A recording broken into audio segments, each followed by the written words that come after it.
Hi, everyone. Welcome to our live online audience. My name's Sarah, and I will be the host for this session today. I just have to read one quick COVID statement before we begin.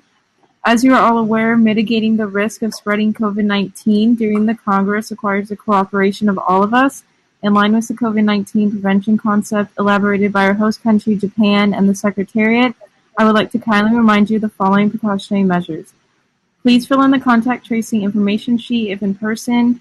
Maintain at least 2 meters of physical distance from each other. Wear your FFP2 mask at all times. Do not attend the meetings if you are unwell. And if you feel ill during a Congress session, please contact the medical personnel. These measures are in place for the safety of all of us, and I thank you for your support and attention. And now I'll pass it on to Mr. Martin to conduct the rest of this meeting. Okay. Thank you. Hello, everyone. I'm very happy to be on this platform. My name is Martin Kozin. I'm the project manager in Burkina Faso for IBCR.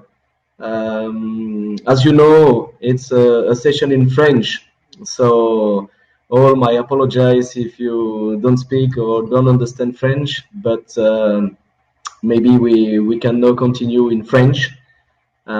So if you don't understand, please stay with us and we'll try to give sometimes more explanation in English, why not? Ok, on y va, on continue. Donc bonjour tout le monde, je m'appelle Martin Kozin. Je suis très heureux de prendre la parole au nom du Bureau international des droits des enfants pour vous présenter d'abord notre travail, notre approche en matière de renforcement des systèmes de protection et de renforcement des compétences clés des acteurs et des composants de ce système de protection.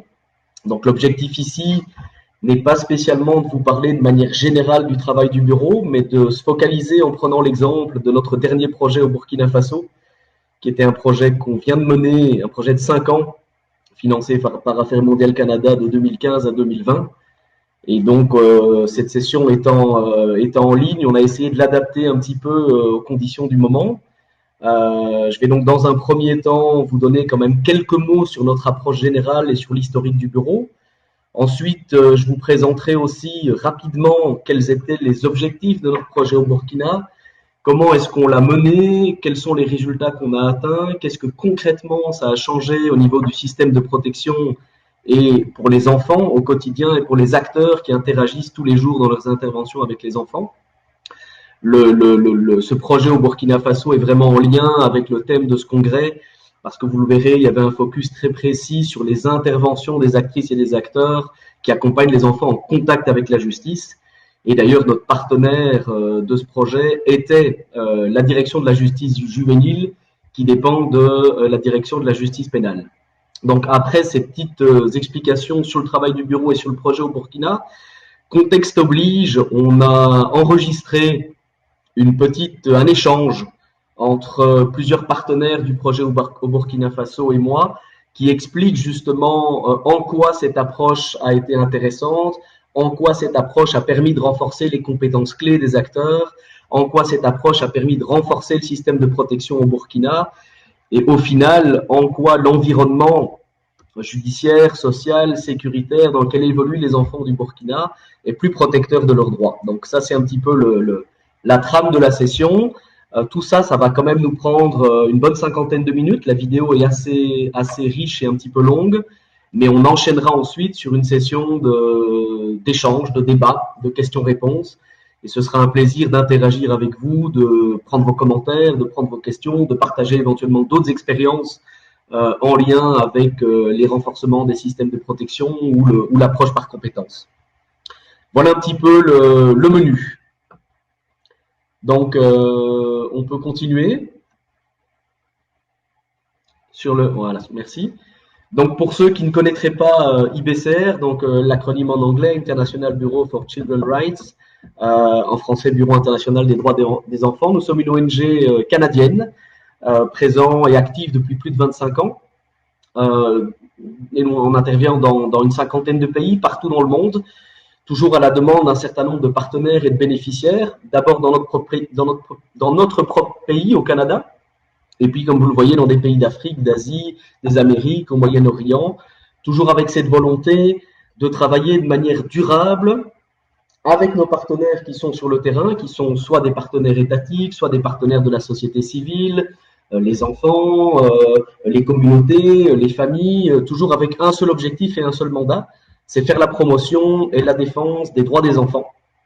Et on travaille dans plusieurs contextes, des contextes d'accompagnement de l'enfant en contact avec la justice, les enfants qui sont confrontés à des situations d'urgence, et évidemment les enfants à risque ou victimes d'exploitation, de violence, de négligence. Donc en fonction des contextes dans lesquels on intervient, et c'est ce que je vais expliquer maintenant, on développe un standard de renforcement de compétences des actrices et des acteurs qui sont au contact de ces enfants-là pour leur permettre d'améliorer et d'adapter leurs pratiques aux besoins de l'enfant, aux droits de l'enfant et au-delà même du contexte dans lequel ils interviennent. Donc, on est actuellement engagé dans plusieurs projets long terme, dont je le disais, un qui se termine au Burkina Faso. On peut passer au slide suivant. Next slide, please. Thank you. Donc, voilà, en fonction des pays d'intervention dans lesquels on va, comme vous voyez, on travaille sur des thématiques différentes. On évalue des systèmes de protection, parfois à la demande de gouvernements.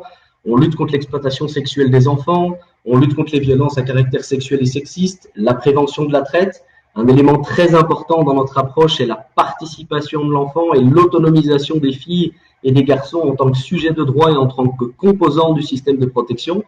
Et puis, et c'est un peu l'objet de la session d'aujourd'hui, on mène surtout un travail de renforcement des capacités de tous ces acteurs qui travaillent au contact des enfants, étatiques mais autres. Et ici au Burkina, on va surtout parler des forces de sécurité, police, gendarmerie, des acteurs de justice, magistrature, mais aussi, comme vous le voyez, le secteur pénitentiaire et les travailleurs sociaux, par deux grands piliers, je vais y venir plus tard, qui est la formation initiale en continu pour doter ces acteurs de compétences clés, ou l'amélioration des procédures et de la collaboration multisectorielle entre tous ces acteurs. On peut aller au slide suivant. Ça s'est mélangé un petit peu dans les slides, mais c'est pas très grave. Ça, vous avez rapidement l'IBCR en chiffres. Hein, donc, je vous le disais, plusieurs bureaux dans le monde, plus de 25 ans d'existence et surtout un gros travail qui est fait, comme vous le voyez, auprès des professionnels qui interagissent tous les jours avec les enfants. Plus de 61 200 professionnels qui ont déjà été renforcés dans leurs capacités pour améliorer leurs pratiques d'accompagnement des enfants. Slide suivant. Voilà, je reviens un petit peu là-dessus. Peut-être c'est le point principal de notre approche qui a été menée au Burkina Faso et sur lequel je souhaite dire quelques mots. Je vous l'ai dit, on avait un objectif qui était de renforcer le système de protection de l'enfant avec une approche qui a été celle de travailler à doter tous les acteurs qui sont auprès des enfants en contact avec la justice de nouvelles compétences clés. Alors, qu'est-ce que c'est les compétences clés? On sait que tous les jours, les professionnels et les professionnels interagissent avec les enfants, ont des interventions auprès des enfants, et bien souvent, et c'était le cas au Burkina Faso, ces acteurs, ces intervenants et intervenantes ont des connaissances basées sur les textes législatifs, sur les procédures qu'il y a en place, mais ont des interventions et des habitudes d'intervention qui sont beaucoup trop peu sensibles aux droits des enfants, aux besoins des enfants, aux particularités de chaque enfant. Et cette approche basée sur les compétences est justement d'essayer de former et d'outiller les professionnels de manière beaucoup plus concrète, beaucoup plus pratique, et donc d'aller au-delà du savoir, de prendre évidemment le savoir qui sont les connaissances, mais aussi de se baser sur les expériences, sur les aptitudes, sur les comportements, qui sont un ensemble, un élément qui permettent justement d'avoir un rendement efficace dans ces interventions auprès de l'enfant et qui permettent aux acteurs réellement de pleinement jouer son rôle auprès de l'enfant, au-delà simplement d'une application basique de connaissances, souvent non adaptée au contexte, ou souvent non efficace directement auprès de l'enfant. Et donc, vous le voyez dans les 3 slides qui sont là, c'est tout le travail qu'on a mené au Burkina, c'est de travailler avec ces acteurs pour les doter évidemment de savoir, à travers une formation initiale ou une formation continue, c'est les connaissances, c'est l'application des standards internationaux, des textes nationaux, des dispositions juridiques, des procédures existantes ou nouvelles, mais c'est aussi les doter de savoir-faire, c'est concrètement sur le terrain comment j'applique ces connaissances, et puis les doter aussi de savoir-être, et là on est sur des qualités, on est sur des attitudes, on est sur des comportements qui peuvent être innés ou bien aussi qui peuvent s'acquérir, et c'était le travail qu'on a mené au Burkina. On peut passer au slide suivant. Bon, comme vous le voyez, c'est un tout petit peu mélangé, toutes nos excuses. Ici, on revient un petit peu sur les principes fondamentaux d'intervention du bureau. Toujours dans toutes les interventions et dans toute l'approche qu'on développe par compétences clés, évidemment, ces principes fondamentaux sont appliqués dans les compétences clés qui sont développées. L'intérêt supérieur de l'enfant, systématiquement, dans toutes les interventions, la discrimination, droit à la vie, survie au développement, et le respect de l'opinion de l'enfant et sa participation, qui sont des éléments qui ont déjà été présents dans le projet au Burkina Faso avec une assez forte implication des enfants dans tout le travail préliminaire quand on travaillait sur les référentiels de compétences clés. On peut passer au slide suivant.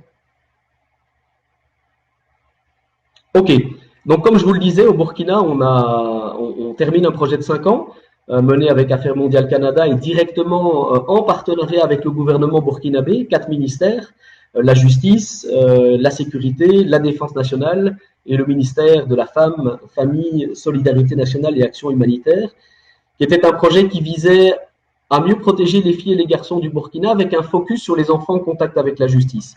Donc on a travaillé à doter tous les acteurs étatiques qui interagissent avec l'enfant en contact avec la justice de ces nouvelles compétences clés dont j'ai parlé. Donc, des compétences clés de savoir, de savoir-faire, de savoir-être, qui étaient chaque fois déclinées en fonction de l'acteur étatique qui était concerné. Donc, on a eu trois grands secteurs avec qui on a travaillé, avec qui on a développé un nouveau référentiel de compétences pour chacun des secteurs, et qu'ensuite on a décliné concrètement en outils de formation initiale et continue et en procédure. Donc, le secteur social, les travailleurs sociaux, une grande innovation du projet d'intégrer, de donner une meilleure place aux travailleurs sociaux de manière transversale tout au long de l'accompagnement de l'enfant en contact avec la justice. Le secteur de la justice lui-même, évidemment, les magistrats et la garde de sécurité pénitentiaire, et les policiers et les gendarmes. Donc, c'est avec ces 3 secteurs, mais qui en fait composent 4 acteurs. Hein. Il y a deux acteurs dans le secteur de la justice, avec lesquels on a développé, adapté au Burkina Faso ce référentiel de compétences pour l'appliquer ensuite en outils concrets de formation ou de procédure. On peut passer au slide suivant. Donc 2 leviers, hein, donc comme je vous le disais, le point de départ de l'approche a été de définir avec chacun de ces secteurs-là quelles étaient les compétences essentielles que ces acteurs-là doivent maîtriser pour mieux interagir avec les enfants.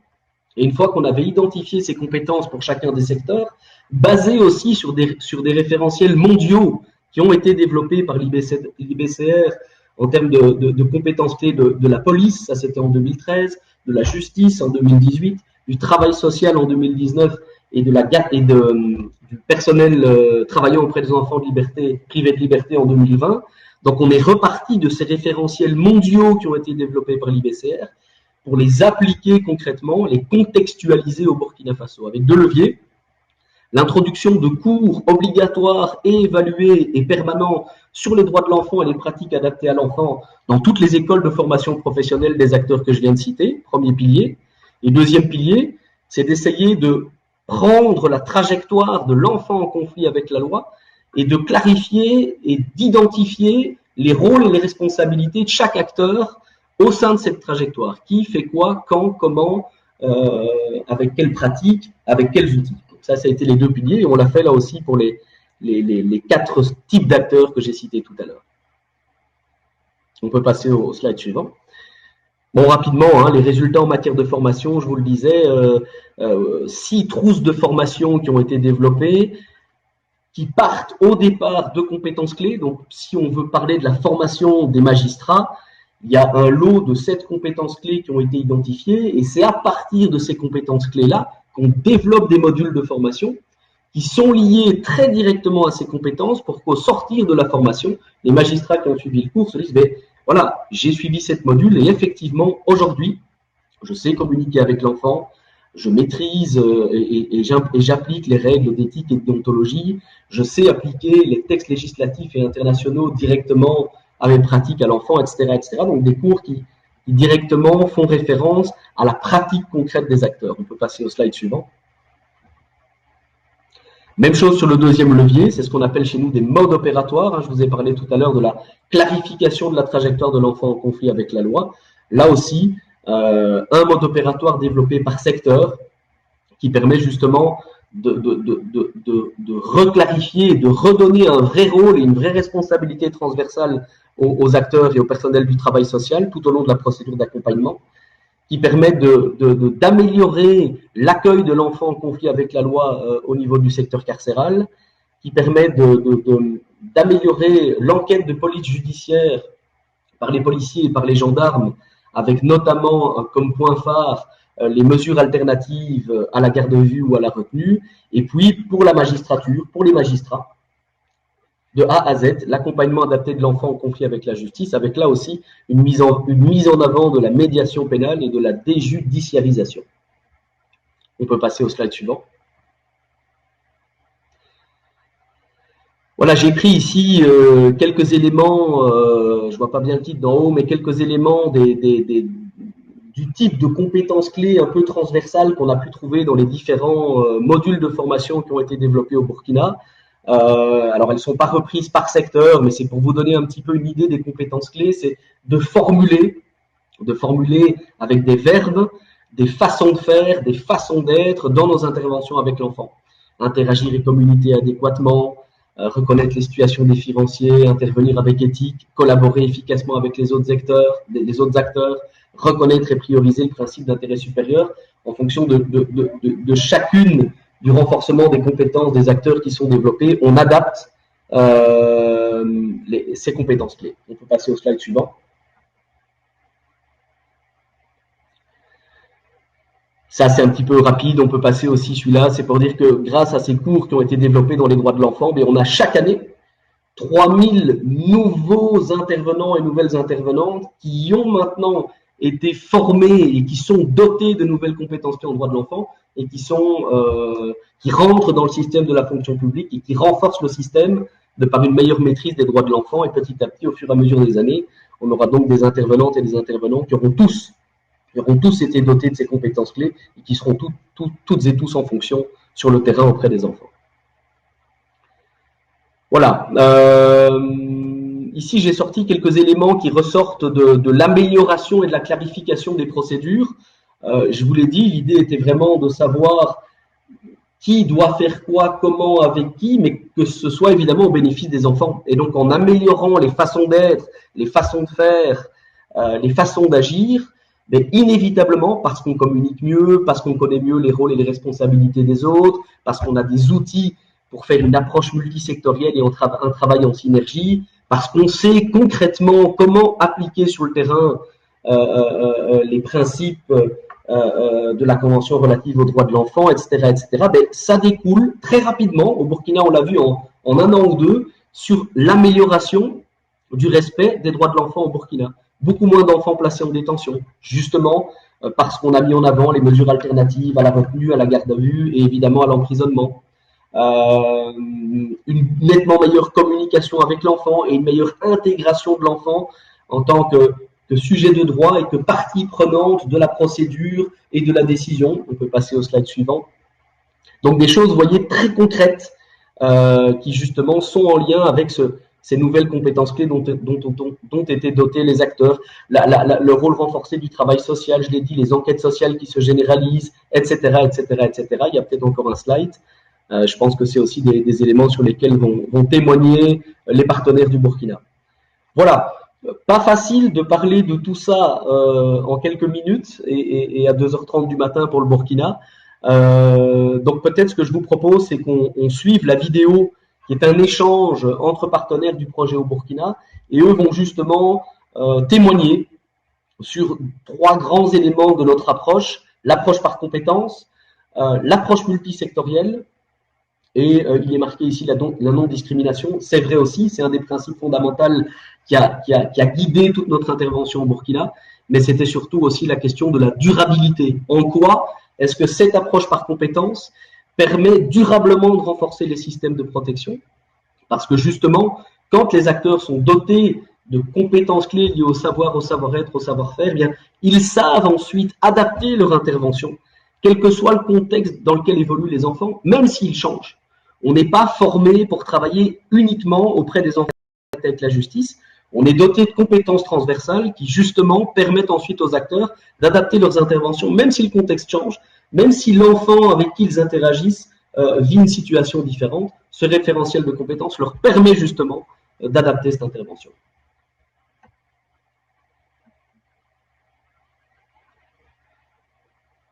On peut voir la vidéo.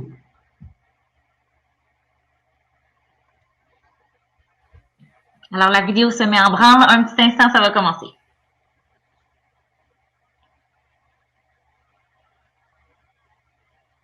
Rebonjour à toutes et à tous, c'est la magie des technologies. On se retrouve en différé depuis Ouagadougou, la capitale du Burkina Faso, qui vient, comme vous l'avez suivi, de mettre en œuvre un projet de renforcement du système de protection au Burkina. Et j'ai la chance de pouvoir partager cette expérience avec deux partenaires de ce projet. Je vais les laisser chacun se présenter. On commence par vous, Monsieur Lompo. Oui, voilà, je m'appelle Lompo Mathieu, je suis magistrat, je suis le directeur de la justice juvénile au ministère de la Justice, des Droits humains et de la promotion civique. Merci. Et vous, Monsieur Oubda? Je suis Mamadi Oubda. J'ai travaillé au compte du projet comme expert en protection des droits de l'enfant. Ok, merci. On vient de suivre la présentation de l'IBCR et la présentation du projet. Ce qui est intéressant ce matin, c'est de pouvoir échanger avec vous des résultats qui ont été atteints et de l'approche qui a été mise en œuvre pour atteindre ces résultats. Peut-être une première question un peu transversale, et puis ça va ouvrir les échanges. Après 5 ans de mise en œuvre de ce projet, de renforcement des capacités des acteurs du système de protection, Monsieur Lompo, en quoi est-ce qu'on peut dire concrètement que l'environnement social, l'environnement judiciaire, l'environnement sécuritaire au Burkina Faso est aujourd'hui plus respectueux des droits des filles et des garçons? Ok, vraiment, merci pour cette question qui est très pertinente. Avant donc de répondre à cette question, permettez-moi de vous dire, comme vous l'avez dit au début, je suis donc un des partenaires du projet dès le début.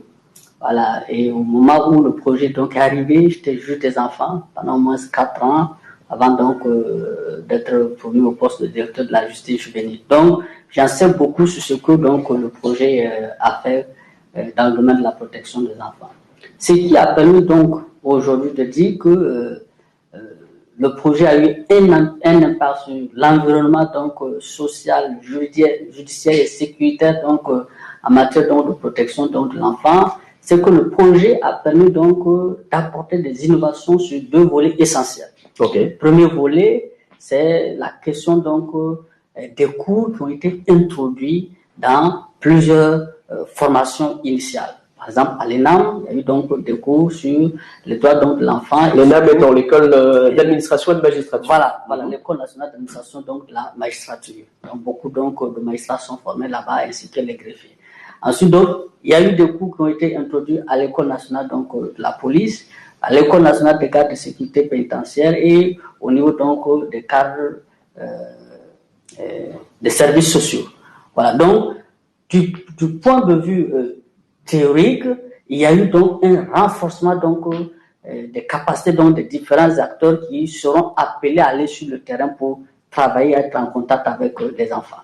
D'un point de vue pratique également, il y a eu des guides pratiques qui ont été développés dans les différents secteurs cités, justice, sécurité, action sociale et puis garde de sécurité pénitentiaire. Tout cela a permis donc à chaque acteur de savoir le rôle qu'il doit jouer lorsqu'un enfant est en contact donc avec la justice et les interactions qu'il doit jouer avec les autres acteurs. Donc voilà de façon résumée l'impact direct donc que ce projet a pu avoir au niveau donc de l'environnement social, judiciaire et sécuritaire au Burkina Faso dans le domaine donc de la protection des enfants. Ok, donc 2 interventions, la formation initiale à la base de tous ces acteurs qui sont à un moment donné au contact de l'enfant, et puis l'amélioration des pratiques de ceux qui sont déjà opérationnels avec des approches très concrètes et des pratiques très concrètes sur la façon d'adapter leurs interventions à l'enfant.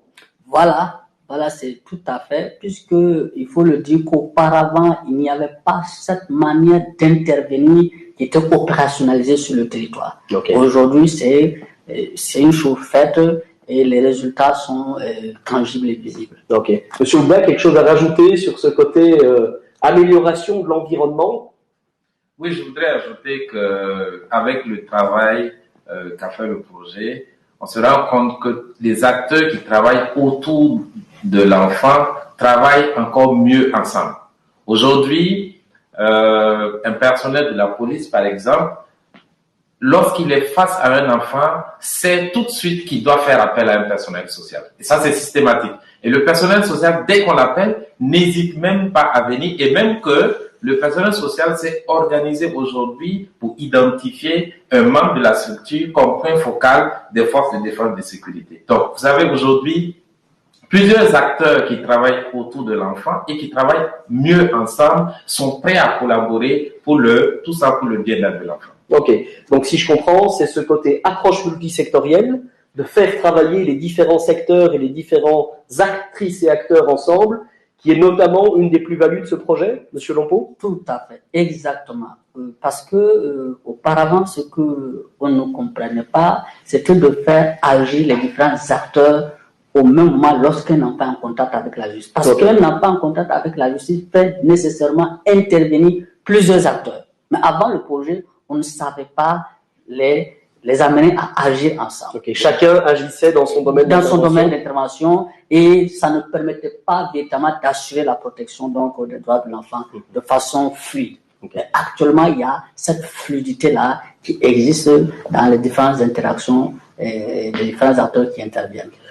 Et si je comprends bien, concrètement, ça s'est fait en fixant, en officialisant et en clarifiant la trajectoire de l'enfant en conflit avec la loi. Est-ce que vous pouvez un peu nous expliquer concrètement comment ce travail-là a été fait? Oui, puisque le projet a permis au niveau donc de chaque secteur, par exemple la gendarmerie, les forces de défense et de sécurité, la justice, le travail social, les gardes de sécurité pénitentiaire, lorsqu'un enfant est en contact avec la justice, à chaque niveau d'intervention, le projet a permis donc de développer les modes d'intervention des différents acteurs. En disant, voilà, l'enfant, s'il est en contact avec la justice, voilà sa trajectoire jusque, par exemple, voilà, au lieu de détention. Et à chaque niveau, à chaque étape, on va définir le rôle que chacun doit jouer. Et si chacun a fini donc de jouer son rôle, immédiatement, il y a le relais vers l'autre acteur qui doit pouvoir continuer jusqu'à ce que la procédure prenne fin en tenant compte donc des droits de l'enfant et de sa spécificité. Ok. Cette trajectoire qui a été uniformisée, cette trajectoire de l'enfant en conflit avec la loi qui a été uniformisée, ces rôles qui ont été clarifiés, concrètement, qu'est-ce que ça a changé? Qu'est-ce que ça change aujourd'hui pour l'enfant au Burkina Faso? Mais si vous remarquez très bien, peut-être qu'auparavant, quand vous avez fait donc l'état de lieu, vous devez vous rendre compte que par le passé, il y avait beaucoup d'enfants qui étaient donc gardés dans les maisons d'arrêt, ou même s'ils étaient gardés, leurs droits n'étaient pas respectés parce que ceux qui devaient intervenir pour que ces droits soient respectés n'intervenaient pas. Mais aujourd'hui, quoi qu'on dise, depuis donc la police jusqu'au jugement, les droits de l'enfant sont non seulement respectés, mais c'est que de plus en plus, on a recours donc aux mesures alternatives donc à la détention, que ces guides pratiques que le projet a développé a permis de mettre en exergue. Donc, les différents acteurs y ont de plus en plus recours. Aujourd'hui, si on regarde, on verra qu'il y a très moins d'enfants qui sont gardés ou détenus parce que les différents acteurs connaissent ce qu'il faut faire pour éviter donc la détention et la garde des enfants. Ok, donc ça c'est une avancée concrète.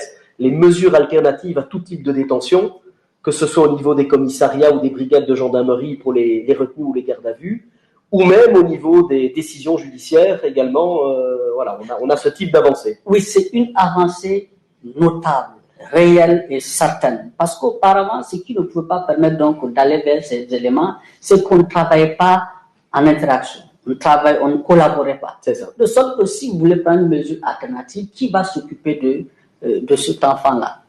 Quel acteur va intervenir pour favoriser cela? On ne savait pas ça. Aujourd'hui, le projet qui a permis donc d'identifier tous les différents acteurs, savoir le rôle que chacun va jouer et de créer une synergie d'action entre les différents acteurs a permis aujourd'hui à ce que, effectivement, les mesures alternatives donc, à la détention soient le recours le plus vu lorsque l'enfant est en contact donc, avec la justice. Excellent. Voilà. Monsieur Aubin, est-ce que vous avez d'autres exemples, vous, de ce changement concret pour l'enfant qui sont la conséquence de cette approche multisectorielle? Parce que là, de ce que je comprends, une des premières avancées du projet, et ça fait évidemment partie de l'approche de l'IBCR, c'est ce côté multisectoriel, apporter de la synergie, du liant, de la connexion entre les acteurs. M. Lompeau nous a déjà parlé des mesures alternatives à tout type de détention, à tous les stades de la procédure. Est-ce que vous pouvez nous donner d'autres exemples de cette approche multisectorielle et de cette connexion entre les acteurs?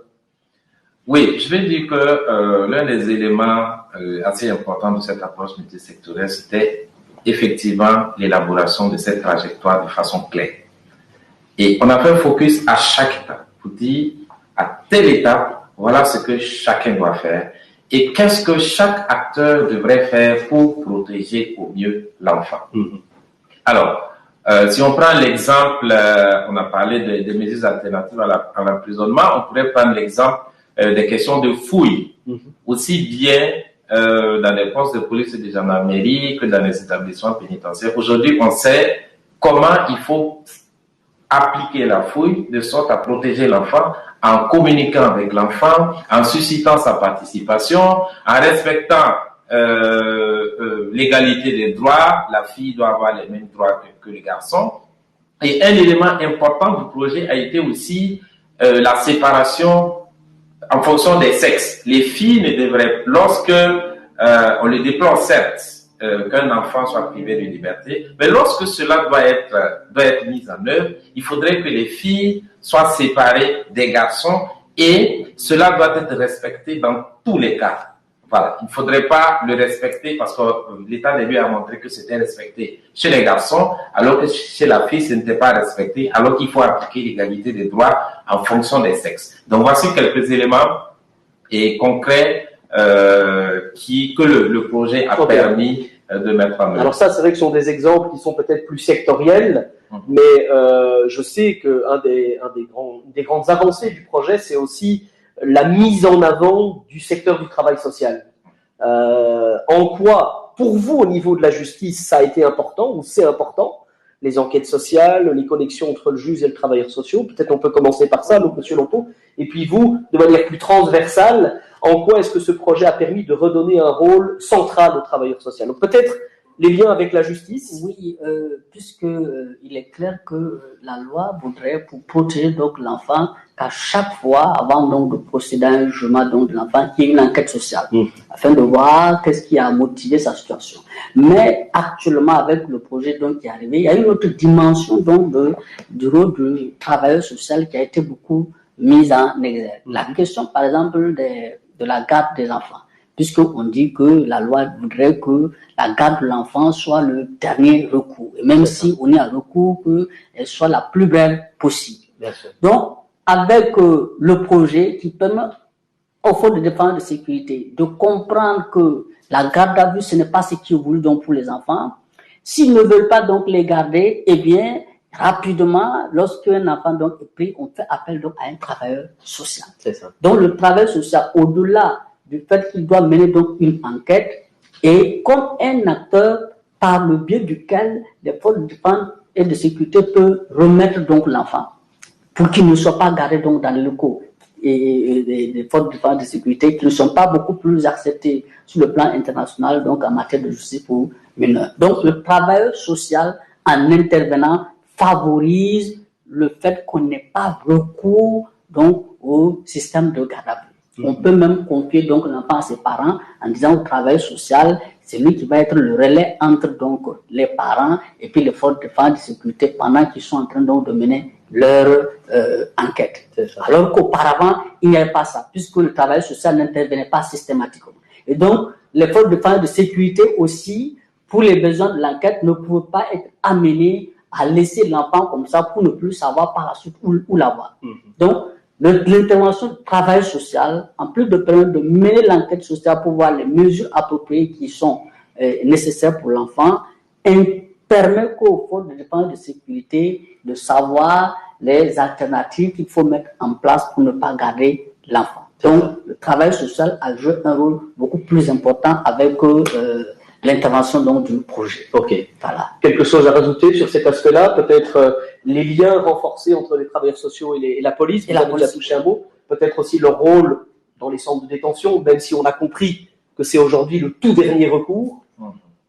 Oui, je voudrais ajouter qu'aujourd'hui, avec les résultats du projet, les autres acteurs qui travaillent avec les travailleurs sociaux ont compris encore plus le rôle plus qu'important de l'intervention du travailleur social quant aux conseils qu'ils peuvent donner à la meilleure décision qu'il faut prendre pour l'enfant. Si bien que dès qu'un enfant entre en contact avec la justice, lorsqu'un intervenant, un professionnel est en contact avec un enfant qui est en contact avec la justice, la première chose, le premier acte qu'il pose, c'est de faire appel à un travailleur social. Okay. Dans la mesure du possible. Et ils travaillent déjà ensemble à trouver la meilleure décision, voilà, qui puisse être prise pour cette. Monsieur Lompos, cette formation dans les écoles est justement basée sur un référentiel de compétences. Chaque cours développé dans les écoles a été développé sur base de 5, 6, 7 compétences clés qui ont été identifiées, qui sont des compétences que ce personnel doit nécessairement avoir pour pouvoir accompagner l'enfant. En quoi est-ce que pour vous, ça a été une innovation et en quoi surtout ça permet de contribuer au renforcement du système de protection? Oui, ça a été une véritable innovation. Si je prends le cas par exemple de l'École nationale d'administration de la magistrature, voilà, qui forme donc les magistrats. Il faut dire qu'à l'université, la plupart des gens sont formés à l'université de Ouagadougou. Les questions sur les droits des enfants ne sont pas prises en compte là-bas. Et ce n'est que véritablement lorsque le projet est arrivé que des magistrats pouvaient sortir, déjà être outillés et nantis pour pouvoir répondre aux différentes préoccupations concernant les enfants sur le terrain. Nous, quand nous y avons été, on n'avait pas eu cette chance. C'est sur le tas que nous avons appris. Mais à partir du moment où les modules ont été donc intégrés, ils ont appris et sur le terrain même du stage, on pouvait se rendre compte de la différence qu'il y a entre ceux-là qui ont bénéficié donc de la formation initiale telle que voulue donc par IBCR et ceux-là qui venaient sans avoir eu donc cette formation. Donc c'est une avancée notable parce qu'ils comprenaient comment interagir donc avec l'enfant, qu'est-ce qu'on entend donc par intérêt donc de l'enfant lorsqu'il est en contact avec la justice, quels sont les différents acteurs avec qui il faut intervenir, comment communiquer de façon générale pour que les droits de l'enfant puissent être pris en compte. Donc c'était véritablement une avancée notable en mettant en place ces questions de formation initiale pour les magistrats. Ok, ces cours, M. Oubdaladi, sont intégrés maintenant officiellement dans les curricula des écoles. Ça, c'est aussi un élément évidemment important, avec des formateurs qui ont été certifiés pour renseigner ces cours au-delà du projet.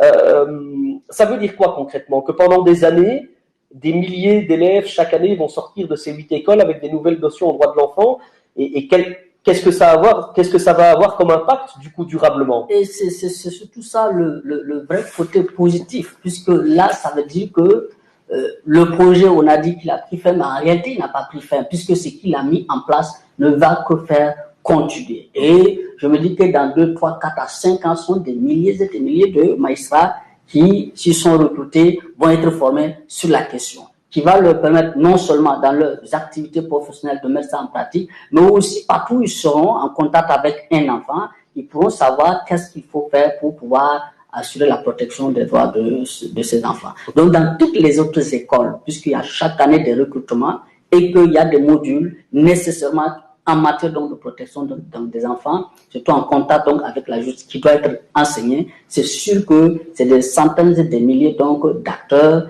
qui seront chaque année nantis donc, des compétences. Donc, on peut estimer que petit à petit, les effectifs de l'État en charge de la protection de l'enfant vont se renouveler et les nouveaux arrivants seront dotés de compétences clés transversales leur permettant de mieux interagir avec les enfants. Exactement, exactement. Et là, ça s'inscrit dans le temps. Okay. Au fur et à mesure, on avance. Et comme Ouda le disait, il y a même d'autres écoles qui ont besoin qu'on augmente le volume horaire, qu'on se table sur d'autres sections également. Donc, ça veut dire que le besoin est là. Okay. L'impact il est là et il est durable. Excellent. Monsieur Oubda, quel est l'avantage de cette formation basée sur un référentiel de compétences? C'est juste des connaissances théoriques? C'est au-delà? Est-ce que c'est d'autres types de savoirs? Et voilà, peut-être première question. Oui, ça c'est vraiment la chose la plus importante dans un cadre de formation, parce qu'on ne donne pas seulement de la compétence, de la connaissance théorique. L'agent en formation, quand on lui dit, par exemple, prenons un exemple concret, quand on lui dit qu'il faut respecter le principe directeur de la participation de l'enfant, c'est comment lui, dans son secteur, il peut appliquer cette participation de l'enfant.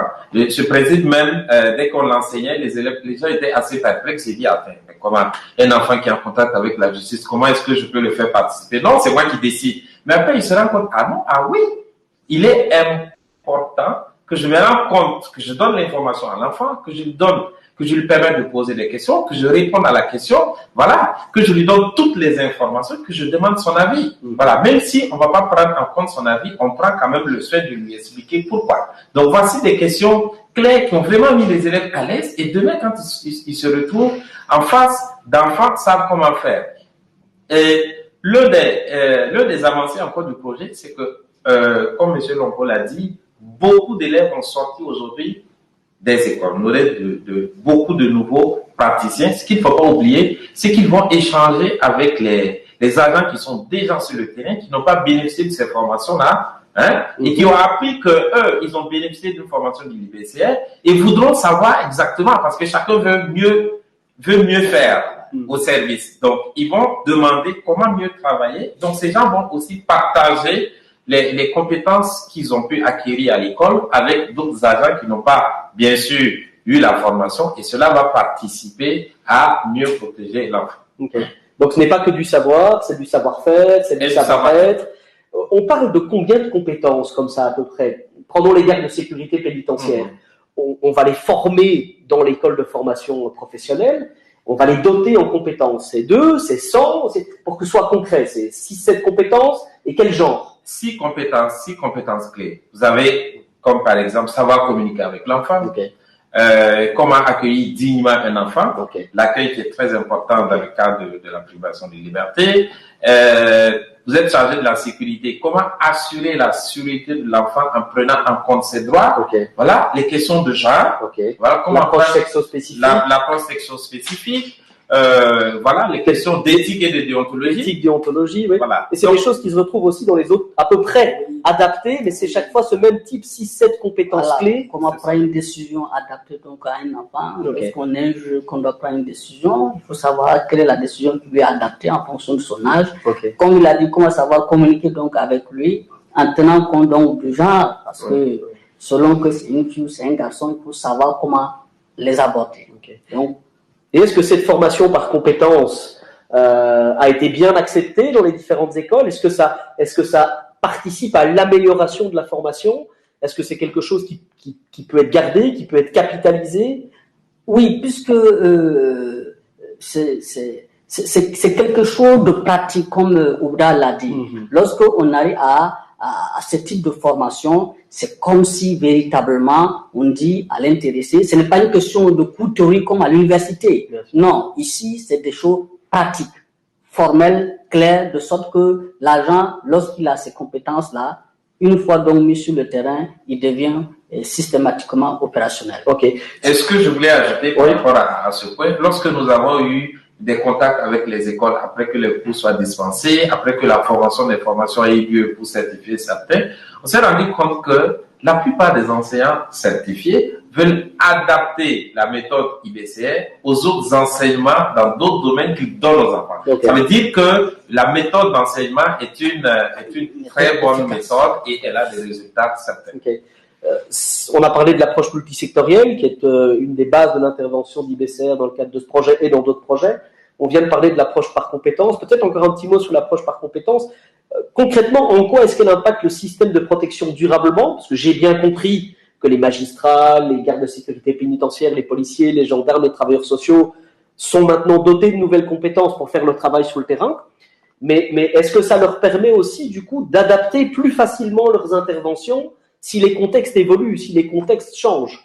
sais pas lequel de vous deux veut démarrer. Oui, mais parce que ici, en réalité, si on regarde la notion même de l'intérêt supérieur de l'enfant, l'intérêt supérieur de l'enfant voudrait que tout ce que vous avez comme bagage, comme compétence, puisse être adapté continuellement à sa situation.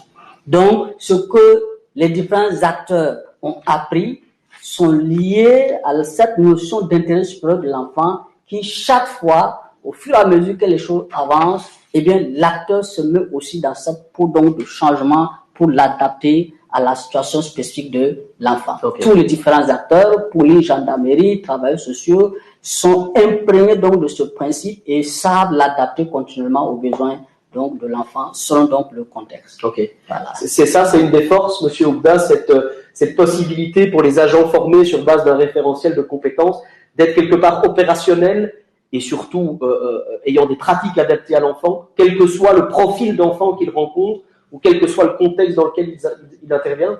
Vous l'avez si bien dit que je n'ai plus rien à ajouter. Mais vraiment, on a des personnels qui sortent des écoles vraiment proactifs. Nous sommes dans un environnement au Burkina, vous avez les questions de droits de l'enfant sont vraiment changeantes. Voilà, c'est pas une chose fixe. Si bien que avec la formation basée sur la compétence clé, les personnels sortent de l'école renforcés. Chaque fois qu'il sera en face d'un profil d'enfant, d'un type d'enfant, il sait adapter, voilà, les compétences qu'il a reçues à l'école pour pouvoir intervenir de façon adaptée. Il sait adapter son intervention. Voilà, okay. Okay. Et j'imagine que dans le contexte du Burkina Faso, qui est un contexte, on le sait, malheureusement ces dernières années, qui évolue, hein, avec des situations nouvelles, ce sont aussi des éléments importants qui permettent de répondre plus efficacement à des besoins nouveaux des enfants. On peut parler d'enfants déplacés, c'est des choses qui n'existaient peut-être pas il y a quelques années, mais peut-être que cette formation reçue permet notamment de s'adapter à ces contextes-là. Oui, tout à fait, puisque en réalité, cette formation que l'IBCR donne ne cherche pas spécifiquement à mettre le focus sur des profils d'enfants donnés de façon précise. C'est ça. C'est vrai qu'on parle d'enfants en contact avec la justice, mais ils prennent en compte toutes les catégories d'enfants qu'on peut rencontrer, de sorte que lorsqu'on en parle d'un enfant, systématiquement, on sait comment faire pour pouvoir adapter ses interventions envers donc ces enfants. Surtout qu'on connaît les différents types d'acteurs qui peuvent intervenir. De sorte, même si personnellement on n'est pas suffisamment outillé, on sait quel autre acteur est suffisamment outillé pour le faire. Et déjà ça permet de combler un peu ce qu'on ne peut pas faire soi-même en permettant à l'autre acteur qui est suffisamment averti de pouvoir donc jouer le rôle. Et c'est ça la particularité donc de l'intervention de l'IBCR. Approche multisectorielle, approche basée sur les compétences. Il y a peut-être, pour clôturer notre échange, un point sur lequel j'aimerais revenir aussi, c'est peut-être la durabilité de ce type de projet. On sait que l'objectif n'est pas de venir faire un projet de 3, 4, 5 ans, d'avoir des avancées sur un temps court.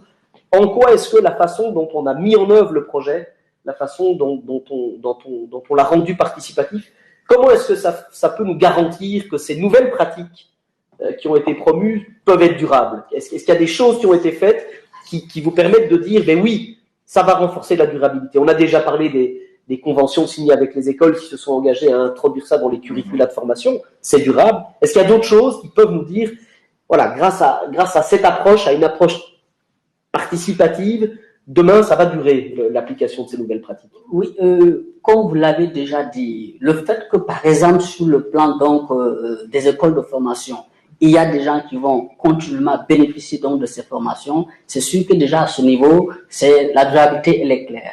Sur le plan déjà pratique, pour les guides pratiques, l'IBCR non seulement a produit donc les documents, mais il avait pris donc le soin de le ventiler suffisamment. Donc là, on parle des documents qui ont permis d'harmoniser la trajectoire, l'accompagnement de l'enfant en conflit avec la mère. Voilà, donc le document harmonisé et qui est accepté donc par tous a été donc diffusé à l'endroit de plusieurs acteurs. Et comme je vous le disais, partout je suis passé à l'appel à la gendarmerie ou bien donc au niveau de la justice, ce document donc est là.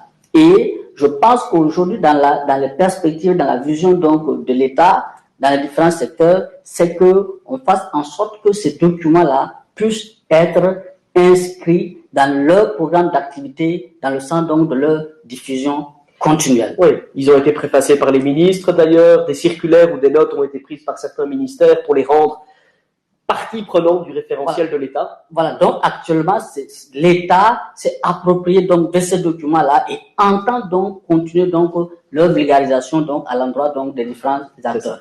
Et ce qui est aussi en vue, c'est qu'on puisse même inscrire d'autres activités où chaque fois on pourra se réunir, se retrouver pour discuter, adapter donc ces documents en fonction donc de la législation qui change afin que véritablement tous les acteurs puissent être au même niveau donc de compréhension. Donc je pense que de ce point de vue-là, l'impact donc du projet IBCR est et demeurera et va rester donc dans le temps en produisant donc des effets très très positifs pour la protection donc des enfants, de façon générale des enfants en conflit avec la loi. Des choses à rajouter par rapport à ça, à cette approche participative dans un objectif de durabilité? Oui, je voudrais ajouter que pour avoir été sur le terrain de la production des livrables, les acteurs sont vraiment apprécient notre façon de faire, notre façon de faire participative. Nous venons jamais avec des choses préconçues. On le fait ensemble. On les détermine ensemble. Et l'IBCR, avec son expertise technique, arrive à produire des choses un peu plus claires. Voilà. Mais on a toujours évolué à toutes les étapes de la production des livrables avec les partenaires. Aussi bien dans le cadre de la production pratique que dans la gouvernance, les groupes de travail sectoriels où on rencontre des personnes qui ont un certain pouvoir de décision et on leur présente le document, voici le contenu du document, qu'est-ce que vous en pensez? Et ils font nos amendements qu'on prend en compte. Donc, sur tout le processus de production des différents livrables, les partenaires ont été associés, les partenaires ont été écoutés et leurs points de vue ont été pris en compte. Et c'est ce qui fait que nous avons remarqué l'appropriation aussi bien dans les écoles pour les trousses de formation que dans les structures de commandement pour les modes opératoires. Et là, vous le citiez, effectivement, les différents responsables ont même pris des directives pour rappeler au personnel que ce document produit juste avec l'expertise de l'IBCR, ce n'est pas le document de l'IBCR, le document leur appartient. Le document appartient à l'administration. Il faut que les membres de l'administration respectent les procédures qui sont mentionnées parce qu'ils ont été faits avec eux et pour eux. Donc on peut dire que cette durabilité, on peut être optimiste de par la façon participative qui a été utilisée pour créer les livrables et pour promouvoir les nouvelles pratiques. Et puis parce qu'on a des enseignants qui ont été certifiés par le projet pour continuer l'enseignement. Et parce que, comme vous l'avez dit, on a des agents relais de l'État qui sont en charge de la diffusion et de l'appropriation des nouvelles pratiques adaptées à l'enfant dans le cadre de son accompagnement. Ok. Voilà. Est-ce que vous souhaitez rajouter quelque chose en conclusion sur cette approche multisectorielle basée sur les compétences et pour un renforcement durable du système de protection? Est-ce que vous avez un mot de conclusion à dire? En fait, le mot de conclusion, c'est vraiment dire merci à IBCR qui a bien voulu véritablement apporter son expertise qui, aujourd'hui, nous pouvons le dire avec certitude, a changé l'environnement social, sécuritaire, judiciaire, en matière donc de protection de l'enfant et dans le sens positif. Au bénéfice de l'enfant, c'est évidemment toujours ça. Aujourd'hui, partout où on y va, on ne manque pas de rappeler que IBCR est passé ici et que les droits de l'enfant sont protégés. Donc, nous félicitons IBCR. Je crois que l'État burkinabé est très reconnaissant à l'endroit donc de IBCR. Et notre prière est que IBCR revienne sous d'autres formes afin que d'autres thématiques puissent également être abordées au plus grand bonheur donc des enfants burkinabés. Avec ces mêmes approches? Avec puisque on ne change pas une équipe qui gagne comme on aime le dire. La manière de faire a permis donc d'asseoir durablement donc certaines compétences en faveur des enfants. Je ne vois pas pourquoi il faut changer de méthode. Voilà. Oubda, un petit mot. Évidemment, tout ça, on espère que ça protège mieux l'enfant, comme vous l'avez dit, et puis on fera le bilan aussi dans quelques années. C'est ça qui est important aussi. C'est ça. Je dois dire qu'il faut maintenir la part multisectorielle, il faut l'approfondir. C'est vrai qu'on n'a pas touché, bien entendu, d'autres secteurs. Il y a aussi, nous avons touché les communautés dans le cadre du suivi, qui est un élément assez important de l'approche multisectorielle. Et voilà, c'est dans le cadre d'un éventuel prochain projet. Voilà, il faut approfondir davantage cette approche multisectorielle et également maintenir le cap sur l'approche par compétence, parce que c'est vraiment l'approche gagnante dans le cadre de renforcement des capacités. Okay. Merci à tous les deux. Vous l'avez compris, l'objectif est de continuer à accompagner l'État burkinabé pour mieux protéger les enfants du Burkina Faso, les filles et les garçons du Burkina Faso. Et on va quitter Ouagadougou et on continue l'échange en présentiel, en direct, tout de suite. Merci et à bientôt. Merci. Merci. Merci.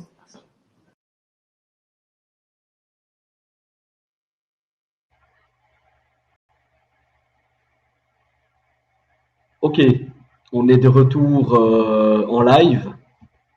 J'espère que la vidéo vous a un petit peu éclairé sur les témoignages des bénéficiaires directs au Burkina Faso, avec surtout 3 éléments dont on a parlé, l'approche multisectorielle, l'approche par compétences pardon, et la durabilité.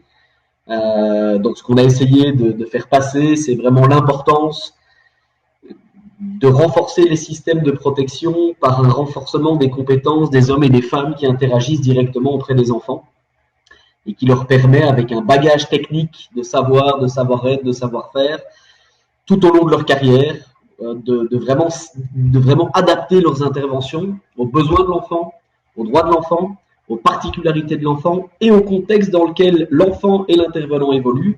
Et c'est ça toute la richesse et toute la plus-value de cette compétence, c'est vraiment de savoir s'adapter et de répondre au plus près aux besoins des enfants. Je ne sais pas s'il y a des questions. S'il y a des questions ou des témoignages, on est là pour y répondre. Je vois que nous sommes seulement 5 sur le chat, sur le live, donc je ne sais pas trop. Voilà, s'il y a éventuellement quelques questions.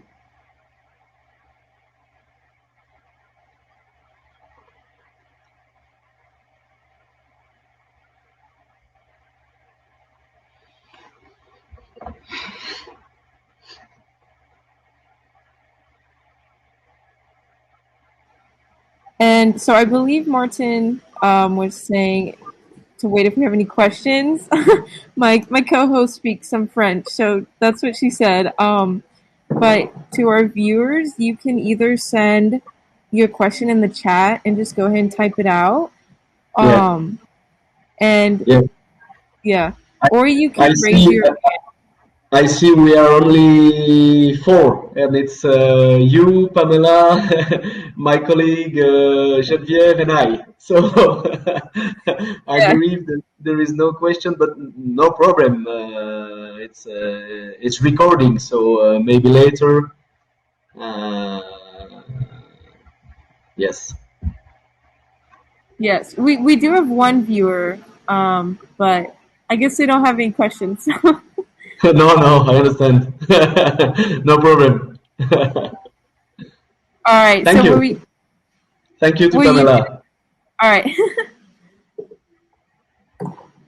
Okay, so we finished now, or we are waiting? Let me stop the stream real quick.